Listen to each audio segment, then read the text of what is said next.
Welcome to the channel guys, 10 Mods here, back with another video for you today. In today's video, I'm going to show you how I built a pair of race ramp for my beautiful S15.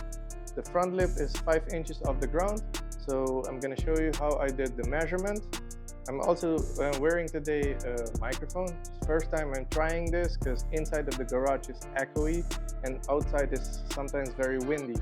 So this is the race ramp that I built. I'm gonna pull them out, show them to you, and then I'm gonna talk about the wood selection and the screws that I used to build it. With that being said, let's jump into today's video. Look how beautiful everything turned out. Beautiful woodwork. I'm surprised how beautiful it actually turned out. Look at the base, nice, sturdy, and just beautiful all around. So I'm gonna start the video off at Home Depot where I grabbed the wood. Let's go there so I can show you how we did it. Alright, for screws I'm gonna use this Deckmate. They're 2.5 inches. Each board says 2x8, but they actually measure 1.5. So this will give enough strength to grow from one to the other. At the wood section here, I got 4 pieces of a 2x8 by 8 feet, 8.68 a piece, and I got 1 piece of 2x8 by 10 feet, which is 11.22. I bought only one of these because this one I can cut it in half and still have enough to do one of the layers, and the rest of the wood will be done with this one, and you will have a little bit of extra left over in case you screw up on one of the cuts, or it's always good to have a little extra piece of wood at home. One other thing that I bought is this TrafficMaster. It's a protective diamond plate. It's basically to stick it on the bottom to provide traction. You can do it, stick it with either nails or screws. So that's all we got from Home Depot. Now that you saw how beautiful those ramps turned out, let me show you how we started. This specific race ramp, I built it 3 years ago. It was made for my C5 Corvette. As you can see, I've been slowly modifying it. I would never run my S15 on this sketchy piece of wood. Also, the S15 front bumper is a little bit lower because it's on coilovers, and the C5 that I used to own was stock height, and the front bumper wasn't that low. With that being said, I had to move the third and the fourth layer of wood a little bit back, so that's why I got new wood. It's gonna be all matching because I'm tired of seeing this mismatch also. The good thing is that this wood is 2x6 and that one is 2x8, so we're actually gonna have wider wood to work with. What I like to do when I'm cutting 45-degree angles, we're gonna mark one side here, flip it to the other side, and then from here also get to the 45, mark a line. More than obvious, you're gonna take off this part, and then you're gonna match the top right here.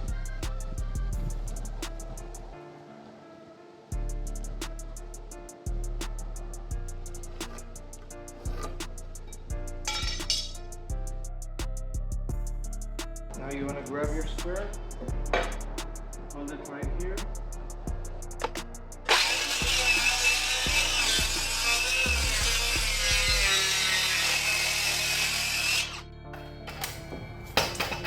There we go. In case you're wondering why I'm doing the 45 degrees angle first and not the flat cut, because I can very easily mess up the 45 degrees angle, and then if you cut the wood to size, then you'll be short on wood, and then you have to adapt the other side. So I'm not a carpenter, I'm actually a DIY guy. So with that being said, I want to cut the hardest part first and then focus on the easier side, in case you were wondering. Same thing, 45 degrees. Get your square to guide you. If you don't have a square, good luck, but the square makes everything easy.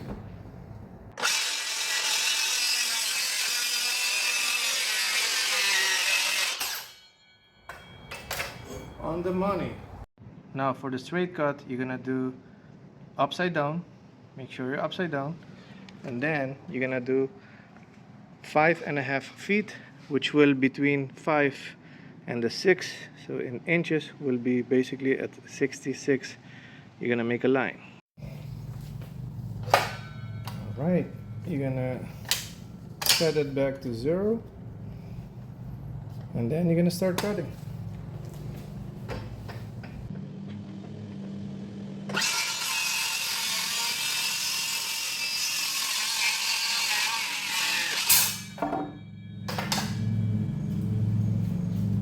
We got the 2 long pieces and the 2 short pieces. This 10 feet piece of wood will actually work for the second layer from the bottom, and you're gonna cut the 45 degrees angles on both sides first.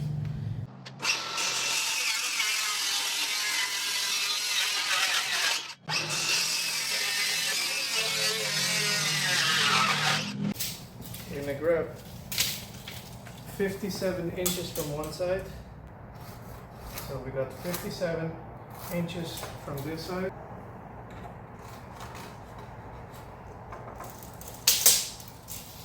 And here we're gonna do 2 straight cuts.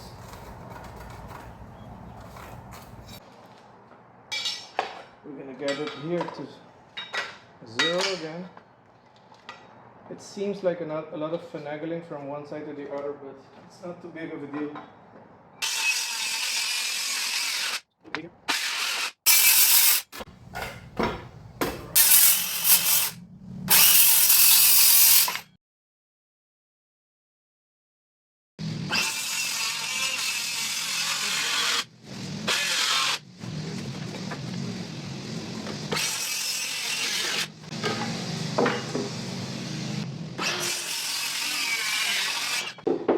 So far we got 3 layers down with the 45 degrees angle and everything. Remember the first 2 pieces that we cut, they're here. And these we're gonna use for the very top one. Now we're just not gonna cut 45 degrees angle and stick it because it's gonna hit the front lid, so I need to slide it back a little bit. Let me cut the 45 degrees, measure the other one, and then we'll continue here. This piece of wood from here to here, which is 27 inches. Remember, from the bottom, I'm gonna do here and here, and at 27 inches I'm gonna make a line. I'm gonna cut these 2 and I'll be right back.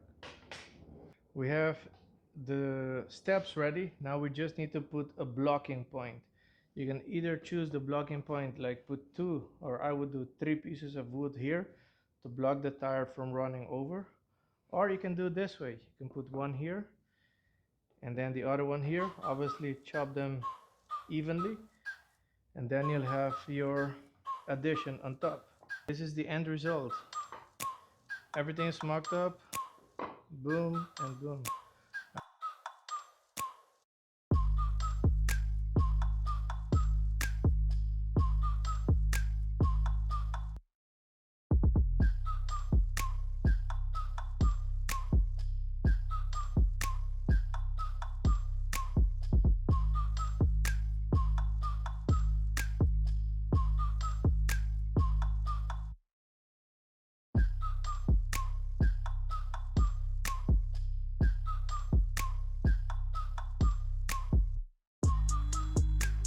For this side, obviously these are loose.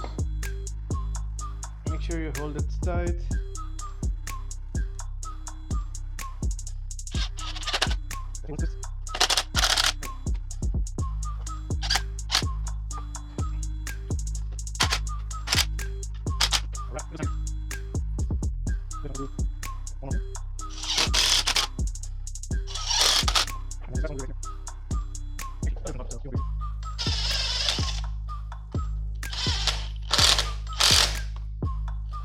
And the last one here.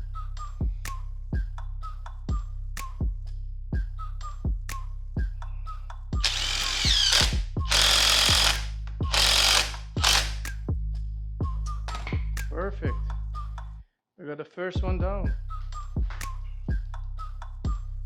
Awesome. Let's work on the second one now. It's gonna be faster. The last thing you want to add, it's for safety purposes for your race ramp, is this anti-slip, or basically add more grip on the bottom part of the wood. This one I got from Home Depot. You can actually get them at Amazon also. I will leave some different options down in the description. This one that I bought is actually 12 feet long. This is a little bit more than 5.5, and the width is also 27 inches, which is more than enough. So I will have some left over for this. You may need it in the future. So I'm gonna roll it out, mark the length and the width, and basically just cut it either with a scissor or I have a utility knife. So let's do that part.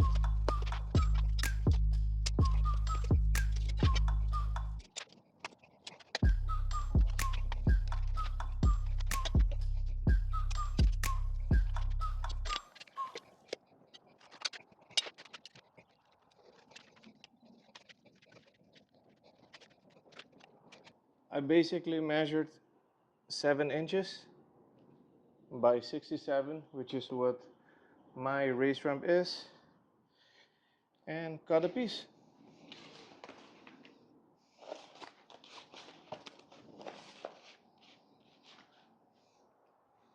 And basically you repeat it.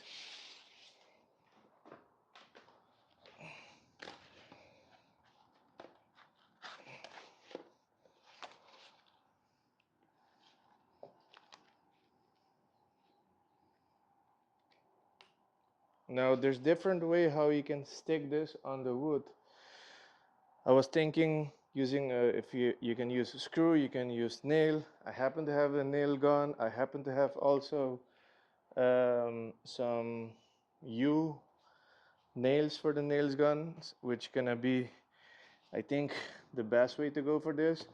But you can use a screw, which what we call a wider head, so it can also penetrate it enough so it can hold the mat, but also not slide on the floor.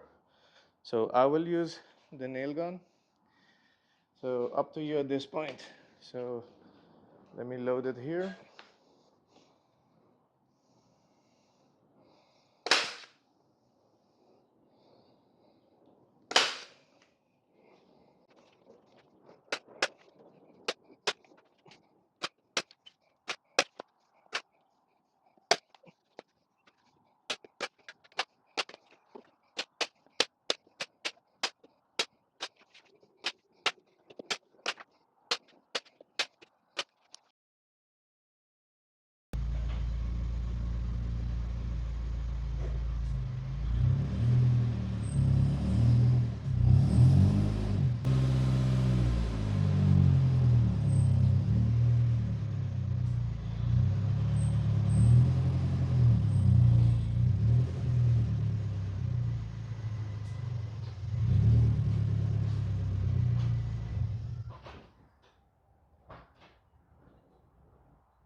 It's been a couple of days now that I finished that clip. I had a total different ending. As you can see here, the race ramp turned out very beautiful. So it's just nice structure. What I didn't like perfectly is that this grip pad that I got from Home Depot feels a little bit too thin. Probably I need to get a thicker one. Also, I ran out of these nails, so I'm gonna get more nails to make this one sturdier. Because as you guys can see, as I was pulling the car up the ramp, it still slits the ramp a little bit. And while it did that, I didn't like it. It didn't feel bad, but it wasn't the way I expected it to be from the grip pad right here. But other than that, everything turned out beautiful. Also, make sure you put some blockings once you get any car on a race ramp, just to give you an extra safety there, and obviously e-brake up and everything. Now, with that being said, I will leave all the measurements here in the pictures coming up of all the different measurements from this specific race ramp. Also, into the description, I will have everything typed out. And if there's any tools that I've used, I will put a link down in the description just to give you an idea if you want to buy that specific tool or not. And I think that was it for this video. So thank you for watching. I'll catch you in the next one.